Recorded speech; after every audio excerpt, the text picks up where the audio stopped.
configuration on the success factor side, like do any coding or something like that, or it's all handled on the app side? No. See, from success factor side, you don't have any coding, Smita. You say if you want to add a column, right? Yes, you are going to go to the data model. You'll add couple of columns or couple of fields, in fact, and your job from success factor side is done. Okay. And how those custom fields are going to be consumed in your SAP HCM is going to be the task of a consultant. Either say usually that goes to an ABAPer who knows that how to in which info type it should be placed and where to write, whether it is goes into body or it should be consumed only by a custom program. That is going to be determined by the ABAP consultant, Smita. Okay, so and these reports, these employee export report, if you want to add extra column here, you're saying that it is just to go in a data model and add it. So every there is different data models for all these job types, right? Mm-hmm. No, I'm just asking these job types, employee export that we have. In that, if I want to add another column, extra column. Okay. So is that going? So I'm going to do that in a data model. That's what you said. So now there will be different data models for different reports, right? No. Reports doesn't carry any data model, Smita. Report is something that you are going. So already the data is there in the structures of your success factors, and you are trying to get the relevant data. Say in your system. Say your data model consists of, like, say if you take this case of your succession data model, you have around 43 fields or 44 fields, right? Say as per your requirement, you don't need all the data of the employee. Say you are specific to something, you are interested in looking at some fields of the employee, say their first name, last name and their email address only. That is the reason you are go ahead and build a report for that, right? So and if you are interested in only exchanging the first name, last name and email address and the phone number of the employee, right? Rather than importing and exporting the employee data, exporting and importing employee data with along the 43 fields, go ahead and use the ad hoc report, and in the ad hoc report, provide the name of the report that you built, because you know that what fields are interested to be exchanged between these two parties.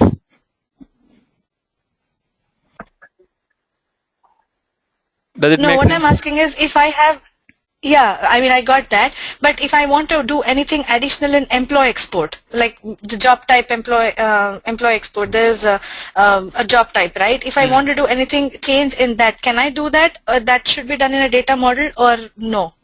It is going to be in a data model. Yes, employee import export, right? It depends on your profile, and where from the employee details comes from is like from your data model. Just correlate. See, what is going to be having in your employee data file? It is nothing but the profile details, right? So where from these profile details are being built? Yes. The profile details are being built from your succession data model. So if you enhance your succession data model, yes, so that is going to have to do changes there, and then exactly. Be picked by this report. Okay. Yes, it is the moment you change the data model, right? Yes, this report, the employee import or export, will be automatically enhanced with those additional fields or changing the properties of these fields, Smita. Okay, got it. So my only question, I was only concerned that because in SAP, if you modify anything if you if you don't mind, we need to get back on topic. This is like going off tangent here. So let's talk about. Yeah, we are not SAP consultants and really not concerned with all these questions. If you have these questions, please email Raghu and he can explain that to you. Stop yelling, Motion, okay? I'm not you yelling. ask some questions. One second. Not fair to us. Hey, one second, guys. Yeah.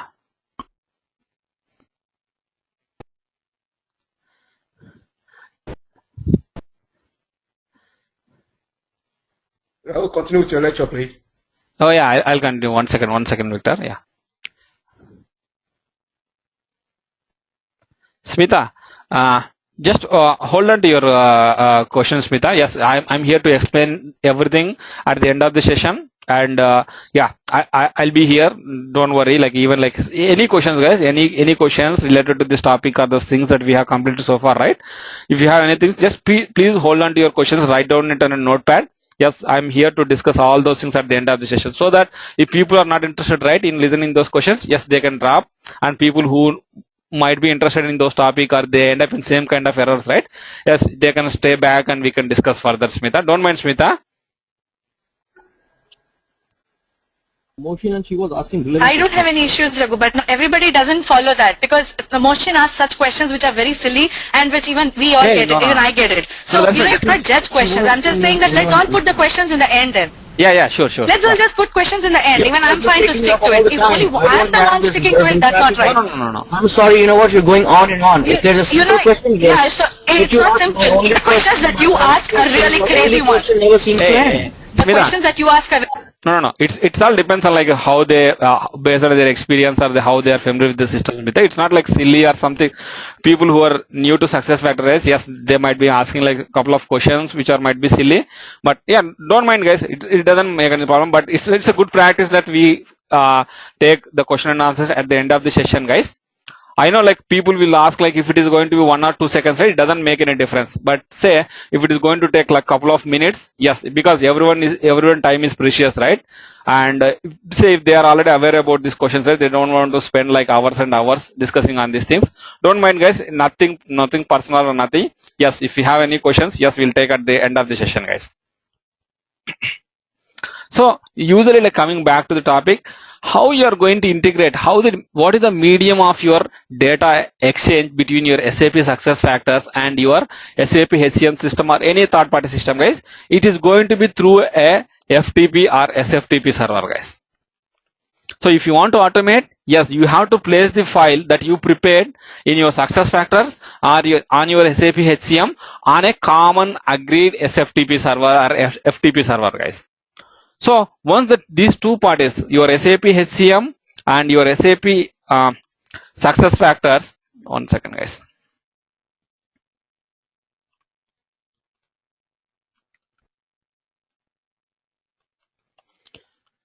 So whatever the direction of the exchange, say if SAP SuccessFactors is going to push the data, yes, SAP SuccessFactors is going to place the file on an FTP server, and you should be agreed with the other system consultant stating that I am good daily midnight at 1 o'clock I am going to place the file on the FTP server, and based on the frequency they are going to consume the data, yes, they might be scheduling a job to look for a file on the FTP server at 1:30, and if at all there is a file, yes, they are going to read that particular file and process the file on the SAP HCM side. And the same is going to be in the vice versa, guys. Say SAP HCM is going to prepare the employee data file at 2 o'clock, and they will be pushing that to your SuccessFactors system.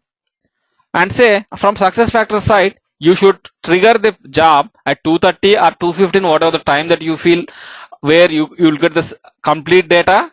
Yes, during that time, kick off the job or schedule the job so that the SuccessFactors job is going to look whether there is any file on the FTP server. Say if your FTP server name, and after that your directory, whatever the directory that you exit, like a SF data exchange, and then the file name, whatever the directory that you are going to agree between these two parties, you are going to scan that particular directory for any files. Yes, if at all there are any files, the system is going to read that particular file and process that particular file, guys. Where you are going to configure this FTP server details and the directory where you want to look for the file is like in the provisioning system, and this is the place whatever I just showed you, right? This is the place where you are going to do that, and even this is the place where you are going to write or schedule how frequent this job should run, at what time it should run. Those things, let's say, let me go ahead and create one job, guys. Let's say you want to exchange employee data with SAP HCM. Say it is going to be like you are exporting. And who is the job owner? Usually like one of the administrator is going to be the job owner, guys. And if you want to find the administrator who is going to own this particular job, it is basically like for your audit purpose, who triggered this particular job or who scheduled this particular job, right? You are going to keep a username here, guys. Let me keep my name itself, guys. It's always like you have to find the username, guys. And what data that you are interested, whether you are interested in the employee data or you are interested in sending the goal data, anything. Let's say you are interested in sending the employee export, the employee data exporting from your success factor system to the FTP server, and the other system we are least bothered, whether it is SAP HCM or any other third party system, we are least bothered, guys. We should be responsible to place the data correctly on the FTP server. That's it. And here you can see here, as you selected the job type, the system knows what are the additional parameters that are going to be associated with respect to this employee export. And say if you are importing the employee data, the system knows that what are the additional things that you are, let's say you are importing positions. So there is nothing like any dependency with respect to your position. That is the reason you don't see any additional job parameters being displayed here. So the system is intelligent to differentiate what kind of dependencies are there with respect to the data that you are going to export or import from the provisioning system through an FTP server. And here you can see, as you are exporting the employees, right, it is asking you to whether you are interested in exporting only the valid users, I mean the active users, or you are interested in exporting the active, inactive users as well. So you have to tell to the system what kind of data that you are interested in exporting. Say you are interested in exporting only the valid users and you are not interested in exporting the compensation details, that's fine. Go ahead and select the valid users option only. And here, this is your medium, guys. So what server you are using to exchange this data, whether it is a SFTP server or FTP server, you have to go ahead and provide the SFTP server name. Let's say if you are using, say this is my SFTP server. Go ahead and provide the SFTP server name and what are the credentials that you are using. It's not your login credentials, guys. Usually your FTP server is going to have different credentials. It is nothing to do with your instance login or it is nothing to do with your provisioning system login, guys. Let's say it might be like something like this and there should be some password, guys. And you can see here these are related to your SFTP protocol, whether you want to encrypt the file or if you don't want to encrypt the file and if you want to test the connection. Before you go ahead and set up this job to run at a frequent intervals of time, you want to test the connection, whether test connection is successful or not. You can go ahead and test the connection. And if you want to place some sample file on the FTP server, yes, you can go ahead and put some sample file on the FTP server. And after that, this is the file path. On the FTP server, sftp.acecx.successfactors.com, where you want to place the file, under which particular directory. You can see here, you can set up under the directory that you are going to agree with the third parties. All these details, the file path, you have to share with the other system consultant, guys. Then only they will be able to know under which particular directory they have to look for the file. And the file name, what is the file name that you are going to agree? You have to place the file name.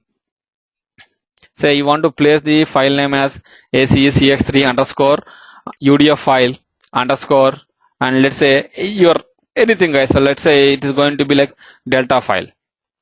Like that you are going to place, and you can see here your employee import export is going to be always in CSV file format, guys. And after that you have to specify what date format you are going to use. You can see the system is going to be automatically append the date to this particular file, and whether you are interested in encrypting the file or not, you have to specify here. So these are your server details and the file access, the directory, and whether you want to encrypt or not. And coming down, you can see here job occurrence and notification. So this job occurrence and notification is nothing but the schedule. What is the frequency that you are interested to run this particular job that you are going to submit here? Whether it is going to be only one-time job, or it is going to be recurring, or it is going to be dependent on any other previous job. Let's say you have some sequence of jobs running in your system. It's kind of task flow, guys. Usually it is called as task flow, where let's say you have your job one, which is going to be like say employee export. Let's say after that you have job 2, where you are exporting the compensation details of the employees. And it makes sense. First you have to export the employee data. So this is going to be the first thing, first job that should execute. And you are going to export the compensation details of employees after completion of your first job. So you have a sequence of jobs that needs to be executed in your system. That you are going to specify what is the prerequisite job that should be completed in order to run this particular job that we are going to schedule here. So what is your prerequisite job? It might be something